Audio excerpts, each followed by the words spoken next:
Daqui a pouco, Momento Devocional, com o pastor Paulo César Reis, ao vivo no Facebook. Prepare a sua Bíblia. Bem-vindo, bem-vinda ao nosso estudo bíblico de hoje, no capítulo 5 de 1 a Timóteo.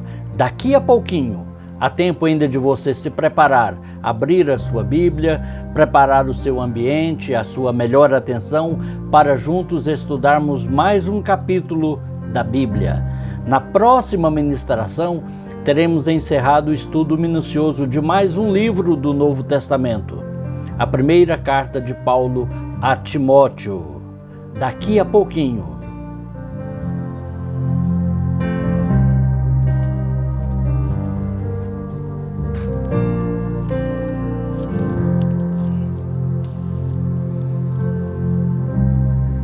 Enquanto vamos nos preparando, eu quero fazer um pedido especial. Você que está acompanhando pelo Facebook, compartilhe com seus contatos, compartilhe aí na sua timeline, na sua linha do tempo, e todos os seus contatos serão notificados desse vídeo e você vai estar ajudando a levar a palavra de Deus a mais pessoas. Também para você que acompanha pelo Instagram, compartilhe. E para você que acompanha pelo YouTube, se inscreva no canal.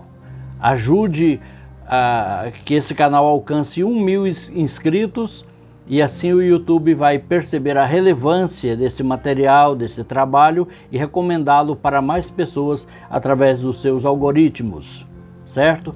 Também deixe aí o seu joinha, o seu comentário.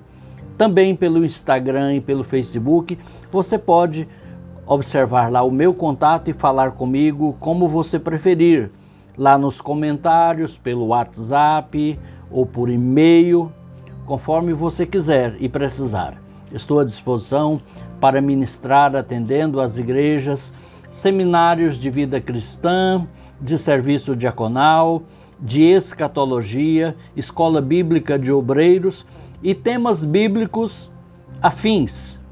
Você, pastor, você, colega que lidera a escola dominical, você pode me convidar, eu vou atender com o máximo carinho, porque estou à disposição para um trabalho itinerante, se assim for da sua conveniência, do seu interesse. Muito bem, e vamos então ao capítulo 5 de 1 Timóteo. Como sempre, recapitulando, é uma carta pastoral de Paulo ao seu filho na fé, Timóteo, jovem que Paulo conheceu quando tinha aproximadamente 16 anos, na primeira viagem missionária de Paulo. Paulo encontrou Timóteo em Listra, na Macedônia. Ele aceitou a fé cristã juntamente com a sua avó Lóide, sua mãe Eunice, o seu pai, no entanto, era grego. E Timóteo, embora fosse criado por mãe e avó judias, ainda não era circuncidado. Depois Paulo vai circuncidá-lo para que ele não tivesse nenhuma objeção à sua entrada, ao seu trabalho entre os judeus. Agora, quando Paulo escreve 1 a Timóteo, Timóteo já está estabelecido como pastor ou bispo de Éfeso. Talvez ele tivesse uns 21 anos, ainda um obreiro muito jovem, investido do pastorado de uma igreja. E Paulo dá instruções preciosas a Timóteo de como se portar no ministério, como lidar com situações, com questões que são pertinentes ao trabalho pastoral. No capítulo 5, nosso capítulo de hoje, Paulo vai instruir a este jovem obreiro sobre os deveres dos pastores para com várias classes de pessoas. Uma igreja local, ela é formada por uma variedade de grupos humanos, os idosos, os jovens, os de meia idade, as crianças, por outros obreiros, por pessoas não totalmente convertidas, por pessoas falsas, por pessoas piedosas, por pessoas ricas, por pessoas pobres, por pessoas com bastante instrução e também por pessoas com pouquíssima instrução. E Paulo, então, vai ensinando a Timóteo a lidar com essas situações, essas variedades. E o texto começa dizendo: Não repreendas ao homem idoso, antes exorta-o como a pai, aos moços como a irmãos, às mulheres idosas como a mães, às moças como irmãs, com toda a pureza. Segredo precioso que, posto em prática, sempre vai dar frutos, porque é fruto da sabedoria de Deus na sua palavra. Então Paulo diz, olha, você vai pastorear pessoas idosas. Pessoas idosas, elas têm dificuldade de aceitar uma repreensão, principalmente áspera, de alguém muito mais novo, que ainda precisa provar a que veio, sua capacidade. Mas no caso, Timóteo era pastor investido de uma autoridade espiritual, mas nem por isso ele deveria repreender asperamente aqueles irmãos de idade. O segredo que Paulo lhe recomenda é, olha, trata eles como a pais. Você vai exortar, vai encorajar, de uma maneira mais branda. Aos moços como a irmãos. Não é abrir mão do pressuposto da autoridade pastoral. Não é isso, é apenas a abordagem. Vai falar o que tem que falar, vai dizer o que tem que dizer, vai fazer o que tiver que fazer, mas de uma maneira prudente. E diz mais, às mulheres idosas, trate-as como mães. Isso é muito importante, né? Sem deixar de ser também o pastor. Às moças como a irmãs, com toda a pureza. Muito válida essa observação de Paulo no final desse versículo, com toda a pureza.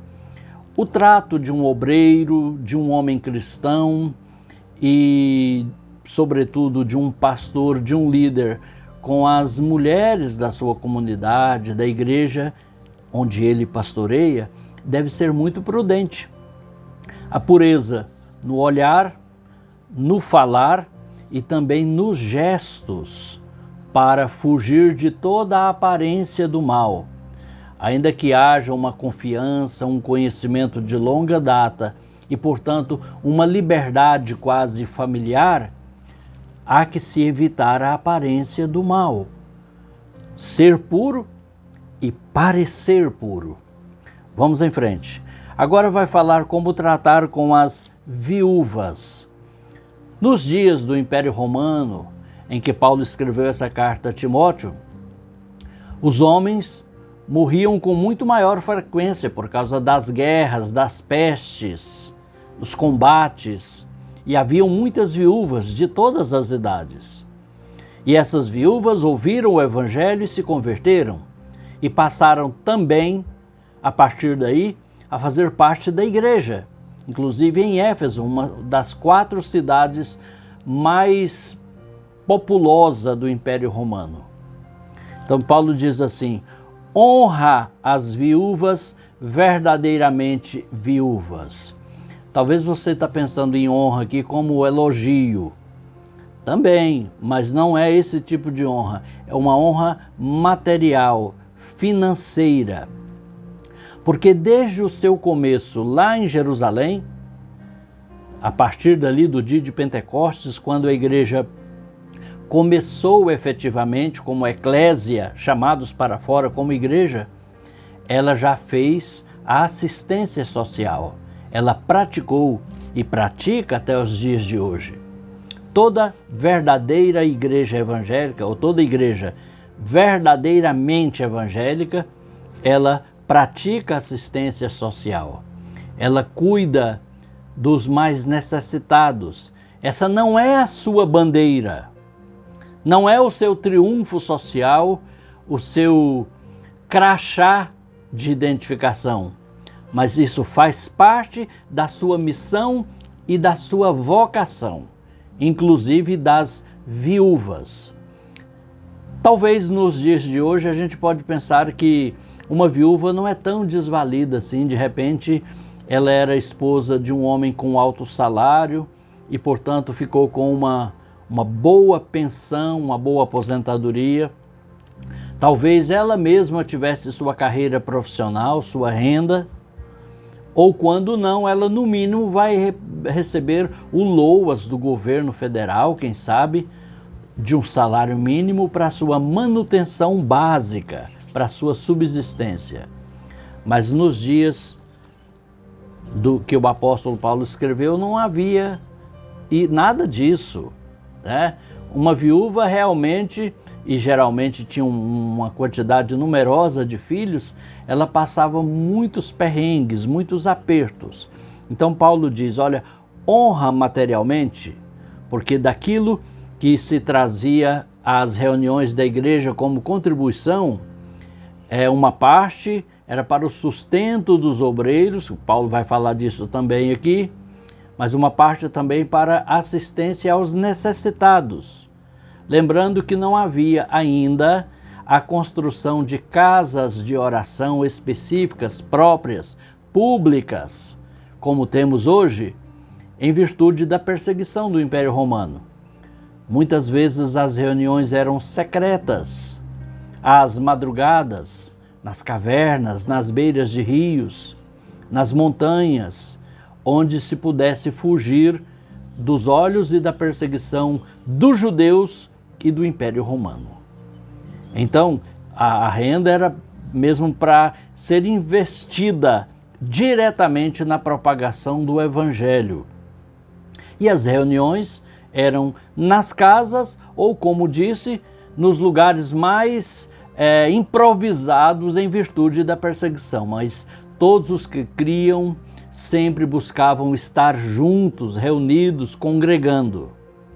E Paulo, então, dá essa recomendação especial acerca das viúvas. Honra as viúvas verdadeiramente viúvas. Ele vai explicar. Mas se alguma viúva, verso 4, tem filhos ou netos, que estes aprendam primeiro a exercer piedade para com a própria casa e a recompensar a seus progenitores, pois isto é aceitável diante de Deus.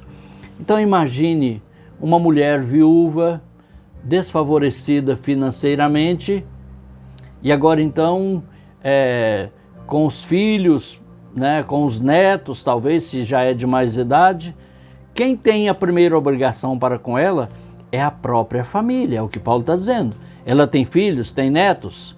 Então esses filhos e netos vão ajudar a cuidar das despesas dessa viúva, a recompensar os seus progenitores. Por quê? Porque isso é justo, diz aqui. Porque isso é justo. Estou no verso 4. Isso é aceitável diante de Deus. Aquela viúva, porém, que é verdadeiramente viúva, no sentido de desamparada, que não tem amparo, espera em Deus e persevera em súplicas e orações noite e dia. Então tem aquela que fala, não tem para onde correr, eu não tenho filhos nem netos ou um outro parente com melhores condições que possa me dar um suporte econômico, financeiro, me honrar, que é o que o texto está falando. Então aqui diz que ela vai clamar a Deus, vai esperar em Deus, vai perseverar em súplicas e orações noite e dia, para que Deus, através de pessoas e através da igreja, com condição que as pessoas contribuíram, possa lhe assistir.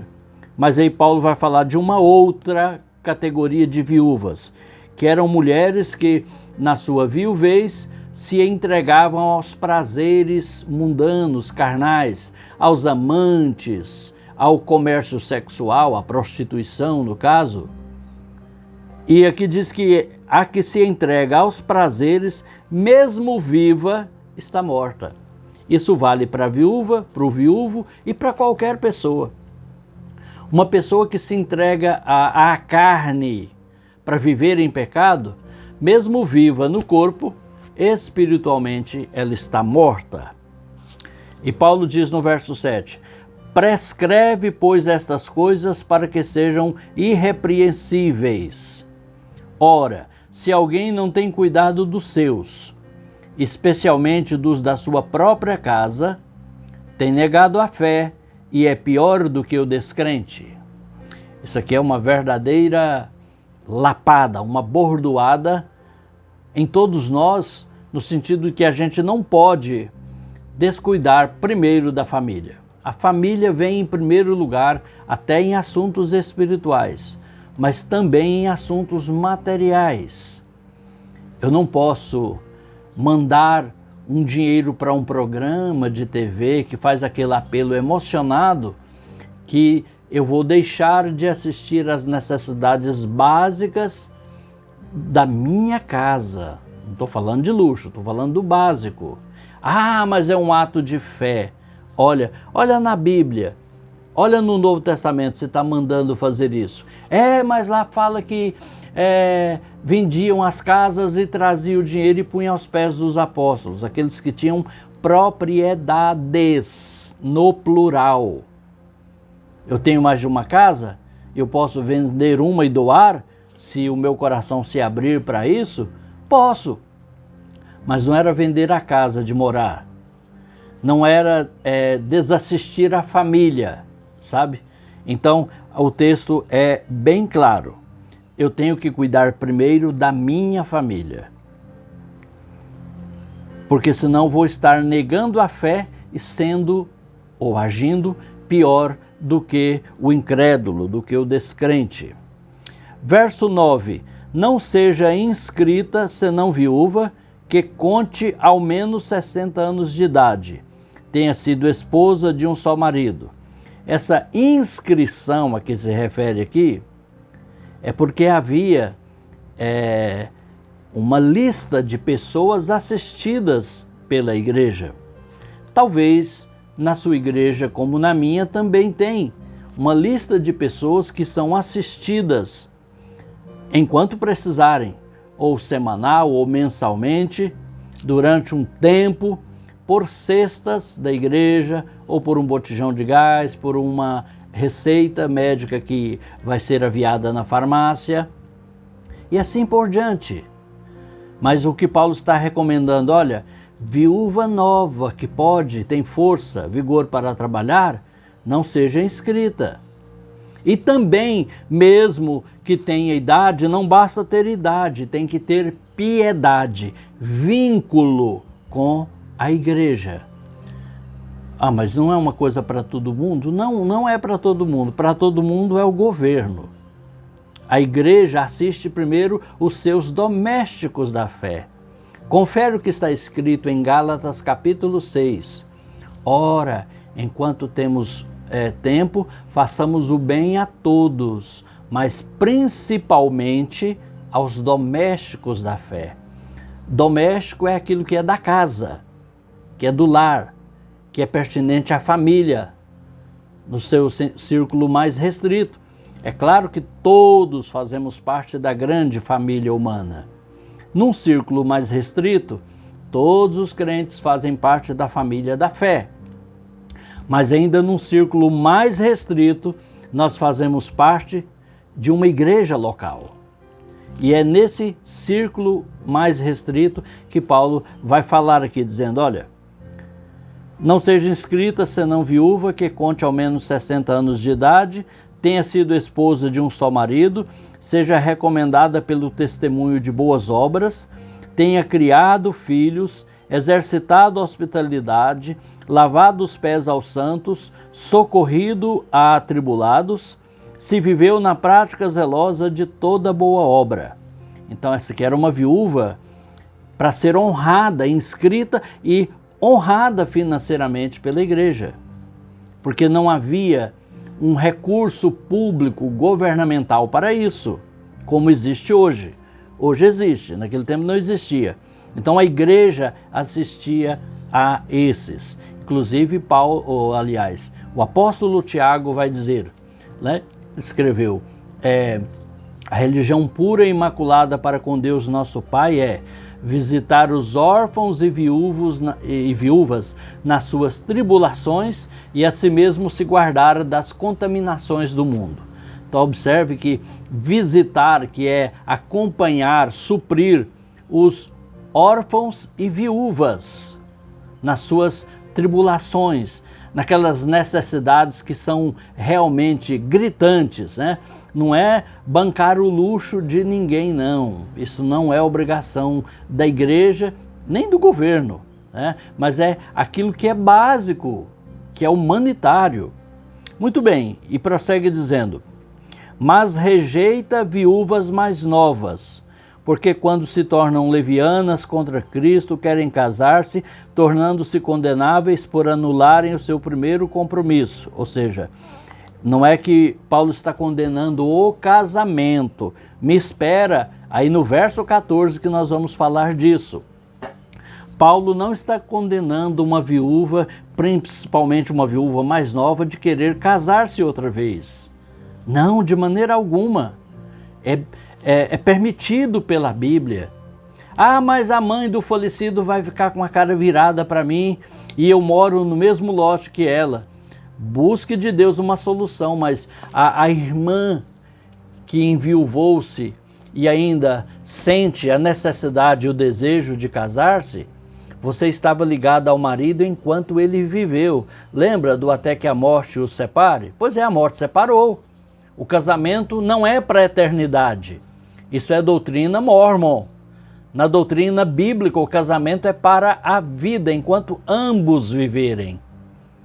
Mas se um morre primeiro, o outro está livre para casar com quem quiser, contanto que seja no Senhor, seguindo um padrão bíblico. Qual é o padrão bíblico? Para começar, é com um outro cristão, uma outra cristã, com uma pessoa cristã que serve a Deus, e aí já carecia aqui de uma live só sobre isso, né? Mas o que eu quero afirmar e reafirmar aqui, diante do texto que estamos lendo, é que a viúva, como também o viúvo, está livre para casar novamente. Paulo não está proibindo, o que ele está falando é que viúvas mais novas, inscritas se fossem, mantidas pela igreja nas suas necessidades, iam ter tempo livre para fazer uma porção de coisas erradas, ao invés de se casarem e constituir família e tocar a vida em frente, uma vida digna. Olha aqui, como que diz, olha. Estou no verso 12. 11 e 12. Mas rejeita viúvas mais novas, porque quando se tornam levianas contra Cristo, não é o fato de serem viúvas, não é o fato de serem mais novas, mas sim o fato de se tornarem levianas contra Cristo, irresponsáveis, inconsequentes diante do evangelho que conhecem, da vida cristã que sabem como deve ser vivida, praticada, mas são levianas, não levam o peso, não sentem a responsabilidade, não estão nem aí. E o que fazem? Querem casar-se tornando-se condenáveis por anularem o seu primeiro compromisso. Ou seja, qual é o seu primeiro compromisso? O meu é com Cristo. O seu também é? O compromisso de toda pessoa cristã, o seu primeiro compromisso é com Cristo, com a sua palavra, com os seus mandamentos.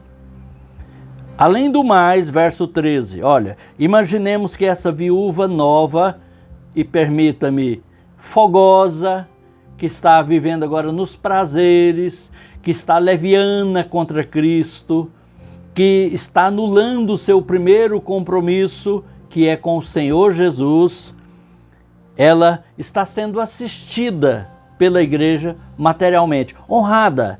E o que ela vai fazer? Além do mais, aprendem também a viver ociosas, andando de casa em casa, e não somente ociosas, mas ainda tagarelas e intrigantes, falando o que não convém ou que não devem. Já pensou? Ela precisa trabalhar, ela precisa cansar, se ocupar para ter sono, para aproveitar bem o seu tempo e se firmar na vida. Nem sempre aquilo que parece ser uma ajuda e parece ser muita bondade da igreja ou de qualquer um de nós em relação ao outro é exatamente uma bondade ou uma ajuda. Porque Paulo vai dizer agora no verso 14: quero, portanto, que as viúvas mais novas se casem. É bíblico, é permitido, é lícito, é correto e em muitas situações é até mesmo necessário. Se casem, criem filhos, sejam boas donas de casa e não deem ao adversário ocasião favorável de maledicência.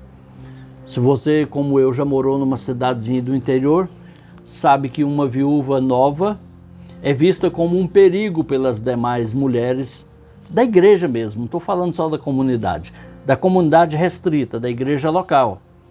Ah, porque está sozinha, está sem marido, não tem compromisso com ninguém, vou vigiar o meu marido, não vou deixar de ter muita aproximação. Se uma pessoa desconhecida entra na sua casa, aquilo gera comentários. Se ela viaja sozinha, gera comentários.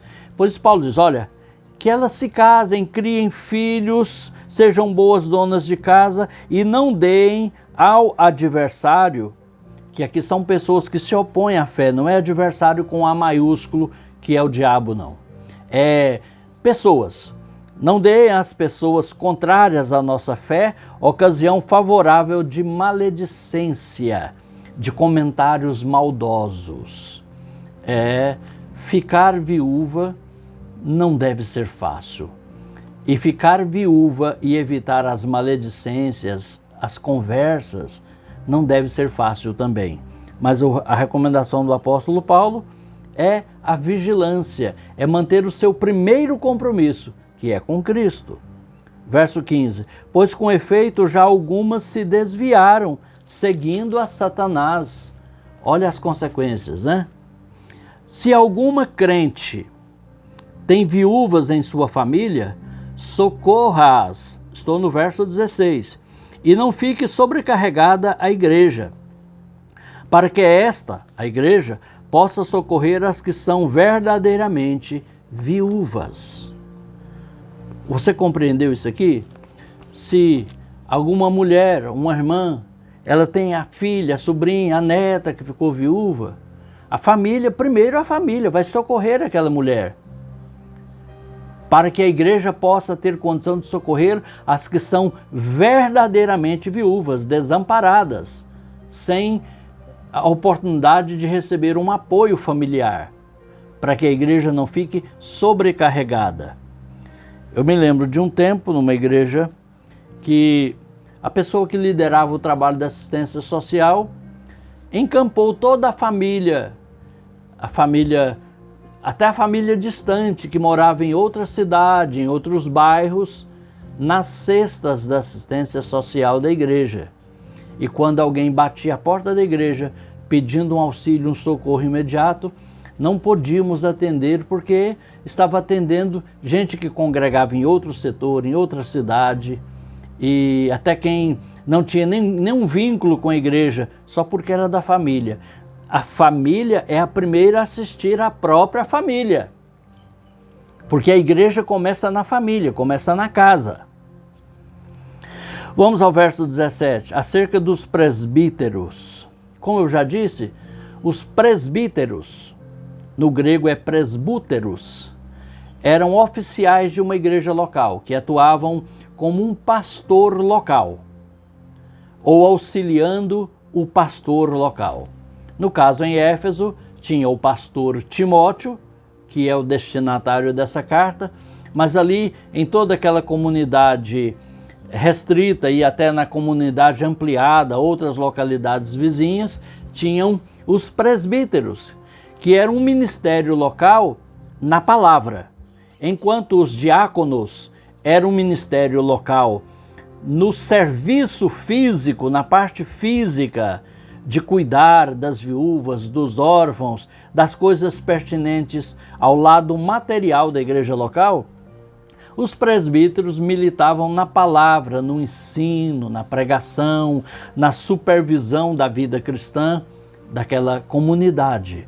E Paulo vai falar acerca deles, dizendo, olha, devem ser considerados merecedores de dobrados honorários. Honorário é o mesmo que remuneração financeira. Sim, dinheiro, para ser bem exato. Dobrados honorários, os presbíteros que presidem bem, com especialidade os que se afadigam na palavra e no ensino. Então observe, uma comunidade grande e crescente numa das maiores cidades do mundo antigo, Éfeso. E não havia templos ou casa de oração, porque o templo somos nós, né? Casas de orações públicas e específicas para a igreja se reunir. A igreja estava espalhada pelas casas. Os presbíteros militavam em andar, em ir até os crentes, em ensinar as reuniões nas casas, ensinando, pregando, presidindo. Então, eles tinham que deixar os seus afazeres.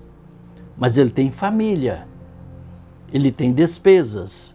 Então o texto diz, sejam considerados merecedores de dobrados honorários. Os presbíteros que presidem bem, com especialidade os que se afadigam na palavra e no ensino. Ah, pastor, mas eu pensei que o senhor ia falar que não pode ter salário, que não pode ter remuneração. Pode, deve e precisa. O que não pode haver são os abusos, as distorções. Isso aí não pode. Mas aqui Paulo está falando do correto, do necessário, do bíblico desde o Antigo Testamento. Olha os argumentos que Paulo vai usar. Pois na Escritura, e Paulo está citando Deuteronômio 25:4, pois na Escritura declara, não amordaças o boi quando pisa o grão, ou não atarás a boca ao boi que debulha. Era uma lei lá dada por Deus através de Moisés ao povo de Israel. Aquele boi que ficava ali em cima de um terreiro de trigo, caminhando ali, às vezes arrastando toras de madeiras para separar o trigo da palha, o dia todo. Não podia pôr aquela redinha para tapar a boca do boi, não. Quando ele desse fome, ele tinha o direito natural de abaixar a cabeça, pegar um pouco daquela palha com trigo e ir mastigando, fazendo o seu chiclete enquanto trabalhava. E Paulo diz assim, quando Deus deu essa lei, vocês acham que ele estava preocupado, era com boi? Ou porventura não falava dos obreiros? Olha o que Paulo diz.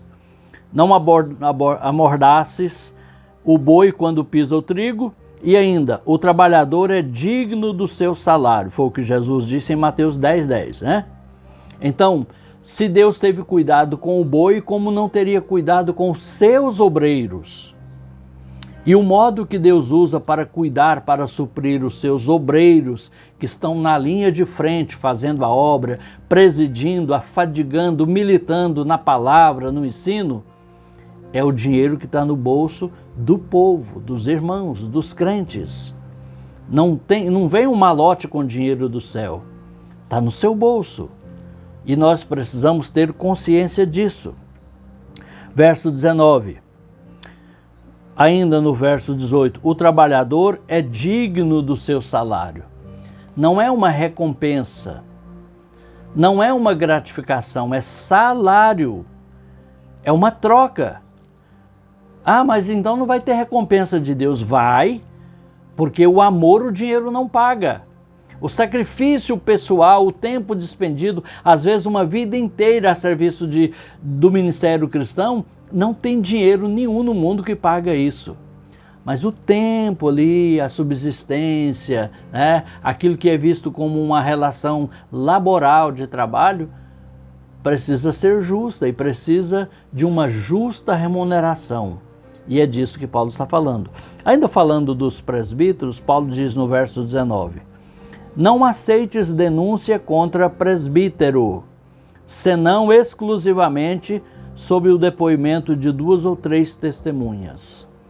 Quando alguém viesse denunciar a Timóteo, pastor Timóteo, Eu quero denunciar o presbítero fulano de tal, por isso ou aquilo. Precisa ter provas ou testemunhas. 2 ou 3 testemunhas. Não pode ser um rigor, um zelo menor do que o da lei. Porque na lei era assim. Pela boca de 2 ou 3 testemunhas, alguém poderia ser condenado e até apedrejado até a morte. Agora, na graça do Novo Testamento, no ordenamento administrativo da igreja, Paulo orienta que um presbítero não podia ser afastado, anulado o seu ministério apenas pela acusação, a denúncia de uma só pessoa que às vezes não gostava dele e queria inviabilizar o seu ministério. Então que sejam 2 ou 3 testemunhas, porque aí está falando a verdade mesmo, ou então já é formação de quadrilha. Mas vamos lá.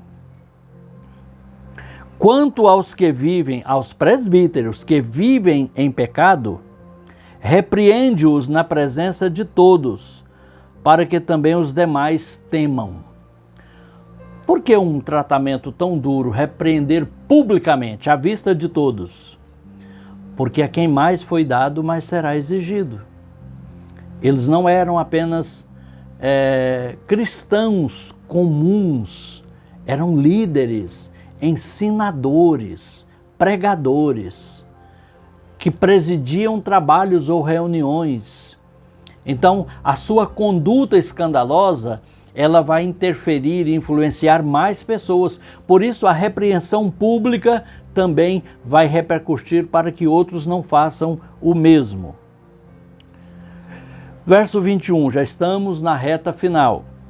Conjuro-te perante Deus e Cristo Jesus e os anjos eleitos, que guardes estes conselhos sem prevenção, nada fazendo com parcialidade. Ou seja, isso é tão importante, Timóteo, que eu quero te conjurar, ou seja, pedir que você prometa que vai guardar esses conselhos, sem abrir mão.